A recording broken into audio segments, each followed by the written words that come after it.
pick up from that last panel because I thought that was very interesting, the discussion on ESG. Pirelli is the 5th largest tire company in the world. We're headquartered in Italy. So I am in charge of public affairs and sustainability for North America. So our sustainability, strategic planning, implementation, strategic planning is done in the center, in the headquarters, and the implementation is done all over the world, obviously. We've been on the sustainability journey for a long time, and as have other European companies. I think you could make a case that longer than many U.S. companies. But I disagree that ESG reports by large companies leave a lot of room for fraud, and I want to explain that. There's a big movement, although this is a voluntary. ESG reporting is voluntary, has been voluntary. It's becoming obligatory in some parts of the world, like in Europe, and there's more and more alignment around GRI reporting globally, which stands for the Global Reporting Initiative. So if you do GRI reporting the right way, there's board involvement, there's a lot of risk management involved, there's auditing involved, third-party auditing, and so on. These ESG KPIs, though, that big companies are reporting on are mostly what it is. This whole movement about reporting is mostly about transparency. So the idea is to get companies to go and look at where they are on greenhouse gas emissions or whatever the KPI, and report that, and then have a goal to improve that and improve that year on year.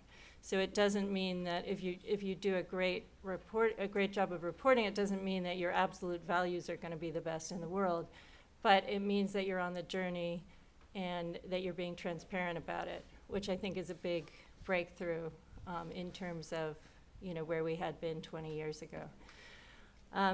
So I was going to talk about big corporate sustainability in that sense. A lot of it is around the reporting, because the reporting is actually the tool to get the actions done. So I think we've come from, I think, a world in which sustainability is a new field. So it comes out of two areas. On the one hand, corporate citizenship, philanthropy, foundations. So, in the old model, a big company could do lots of bad things, and then their foundation would step in and throw money at a cause. And I'm exaggerating, but for effect. And then on the other hand, there was environmental health and safety compliance.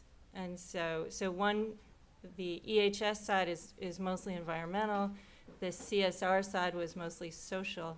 Those things have come together, and they need to be integrated with functions like investor relations, the board of directors, the strategic planning, the CEO, in order to make this cultural shift, which is really what this is all about, this sustainability movement in the corporate sector.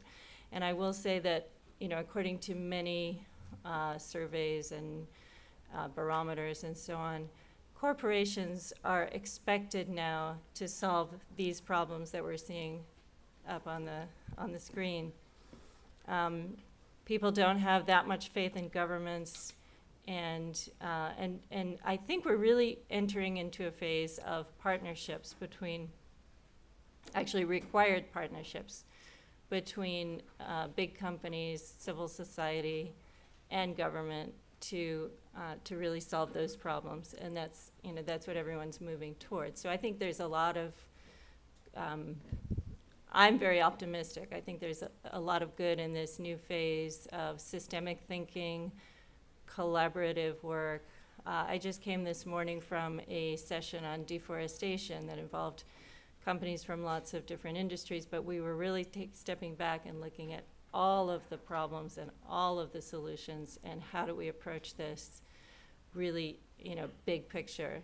The tire industry, the reason I was there is that the tire industry is actually launching next month a platform to deal with the problem of deforestation from natural rubber planting, which is, a similar concept to palm oil or soy or, food agriculture.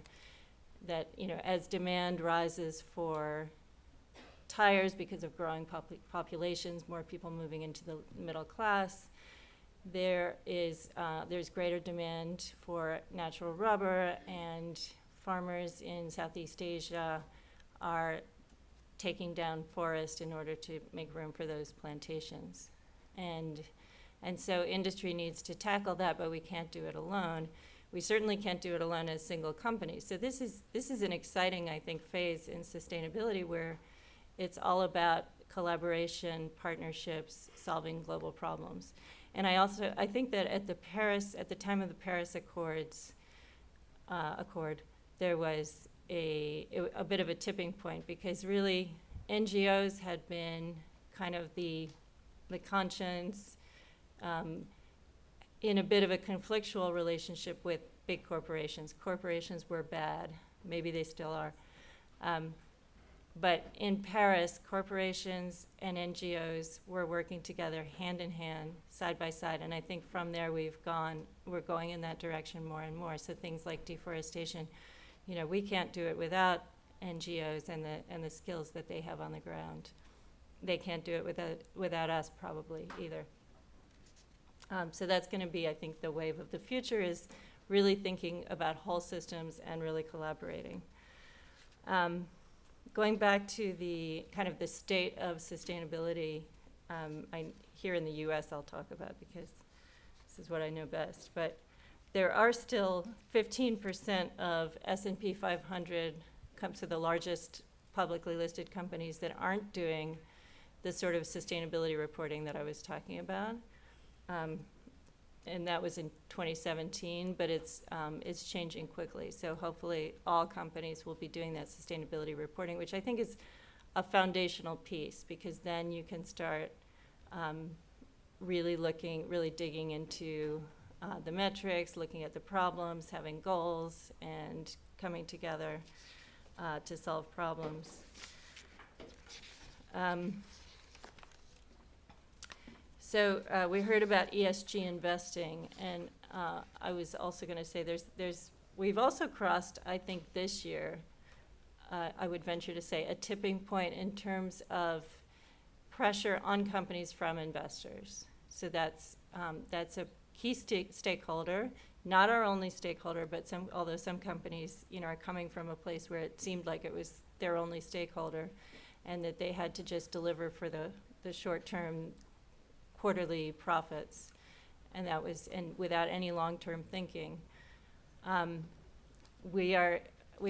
say we crossed a tipping point because in February ESG was the cover story of Barron's. Barron's launched their own index. It's true that those who, like our previous speaker on the previous panel, who do look into companies' sustainability reports and metrics and so on, the ratings come out all different, and that seems like a problem. I think there in some cases there are reasons that they're different. Like some are global ratings, some are just one country, and so on, and they look at different things.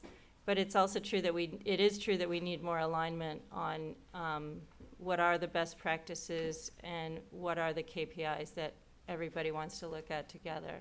But this, as I said, this is a journey, and in many ways we're just starting out. But I do think that investors are coming in. Soon there will be kind of a tidal wave of investor pressure on companies to actually include ESG, and in their reporting, especially in their risk management. So we're talking about climate risk and other types of reputational risk, lots of types of risk. The next stage for companies, I mentioned before that in the past it was the company would do bad things, and then on the side the foundation would come along and spend money.